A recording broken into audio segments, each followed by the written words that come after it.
Good evening, visitors. Welcome to the Australian War Memorial's Last Post ceremony. My name's Richard Cruz, and joining us today from the Australian Army is Major Peter Green. His final duty today following 31 years of devoted service to the Australian Army. Major Green, we thank you for your service. We welcome the veterans who have served, those that are still serving, and the families that support them. We acknowledge the members of RSL Services Clubs Association, RSL Victoria and RSL Queensland who are watching the broadcast of this ceremony across Australia. During this evening's ceremony, wreaths will be laid at the base of the pool of reflection by visitors to the memorial. Could I ask you to please stand and join in singing the National Anthem.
If you're able, please be seated.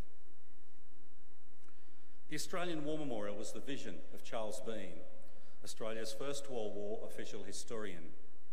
Bean landed with the Australian troops on Gallipoli and stayed with them at the front through to the end of the war. The idea of this national memorial and museum came to him at Pozières, France, in the depths of the bloody fighting of 1916.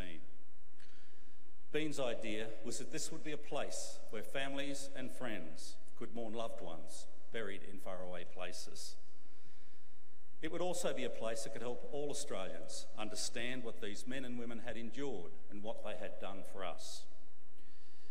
Bean's vision, to which we remain true, is best expressed as inscribed in the entrance to the memorial's galleries.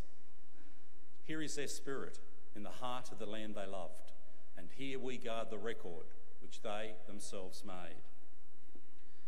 Tonight we'll read the story behind just one of those on the Roll of Honour, which lists the names of more than 102,000 men and women who have given their lives for us in war and operations over more than a century.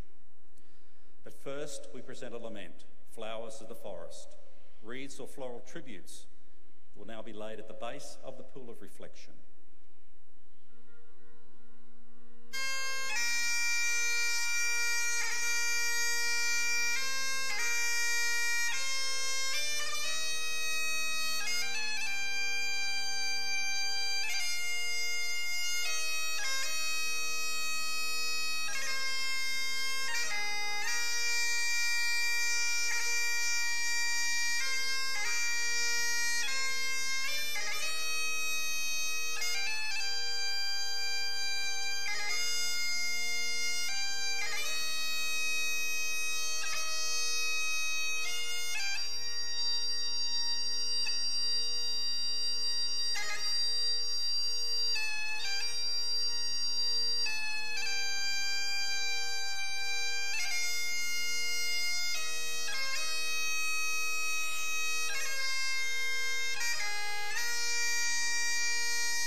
Today, we remember and pay tribute to Flying Officer Harold George Day Dedman.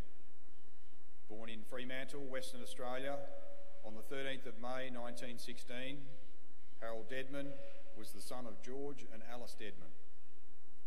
Following his education, Harold Dedman trained as a teacher he married Enid Esther Dedman on the 18th of December 1937, and by the time war was declared, was working at Claremont Central School.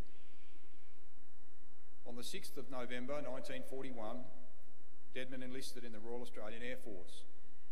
He began training as a navigator and bomb aimer, and before long, left Australia for overseas service. As part of the Empire Air Training Scheme, Dedman was one of almost 27,500 RAAF pilots, navigators, wireless operators, gunners and engineers who, throughout the course of the war, joined squadrons based in Britain.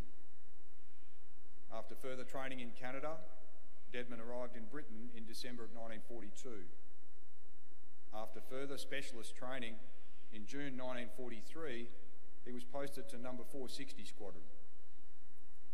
This would become the most highly decorated Australian squadron in Bomber Command, and the squadron that suffered the highest casualties. Flying twin-engine Vickers Wellington's medium bombers and then the four-engined Avro Lancaster heavy bomber, the squadron lost over 1,000 men, Australian, British, Canadians, New Zealanders and South Africans. Almost 600 Australians from 460 Squadron are listed here on the Roll of Honour. During his time with the squadron, Dedman participated in raids on Berlin, Hamburg and Cologne. On the night of the 16th to the 17th of December 1943, Dedman was on his 15th operation with the squadron, taking part in a large raid on Berlin. The night would later become known as Black Thursday because of the heavy losses suffered by Bomber Command squadrons due to bad weather and enemy action.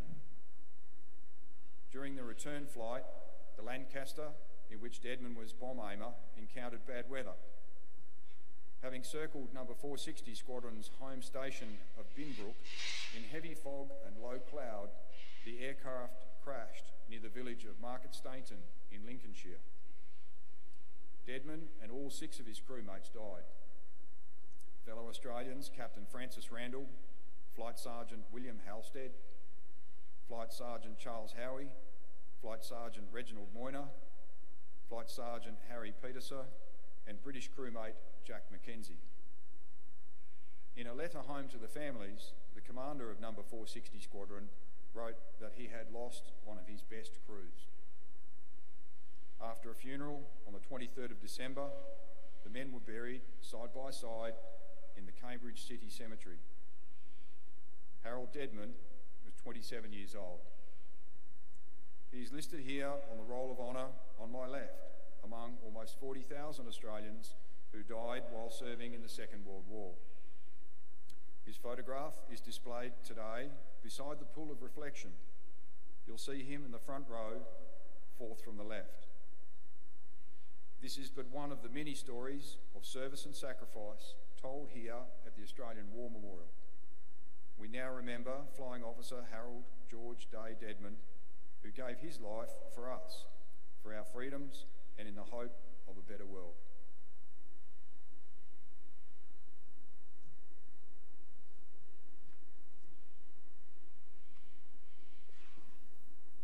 Please stand for the reading of the ode and the sounding of the last post.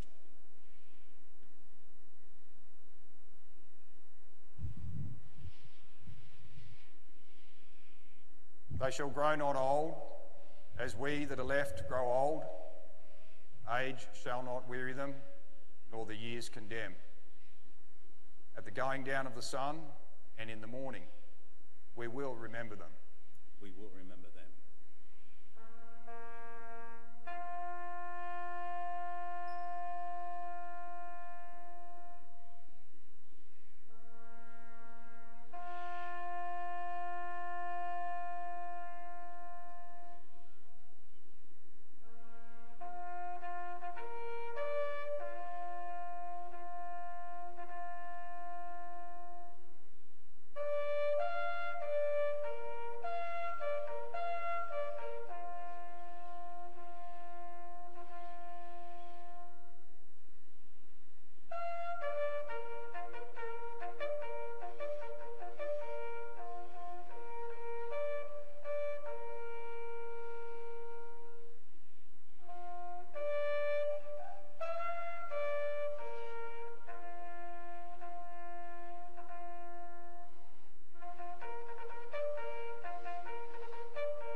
lest we forget. Lest we forget.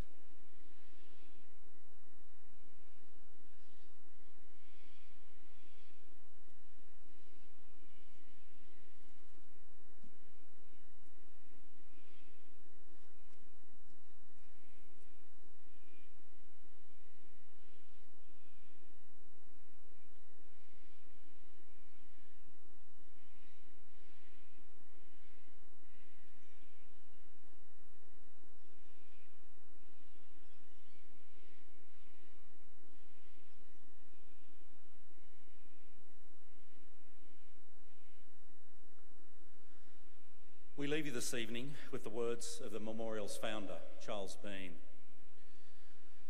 Many a man lying out there at Poziere or in the low scrub at Gallipoli with his poor, tired senses barely working through the fever of his brain has thought in his last moments, well, it's over. But in Australia, they will be proud of this. Ladies and gentlemen, girls and boys, that concludes this evening's last post ceremony. We thank you for visiting the Australian War Memorial and wish you all a very good evening. Thank you.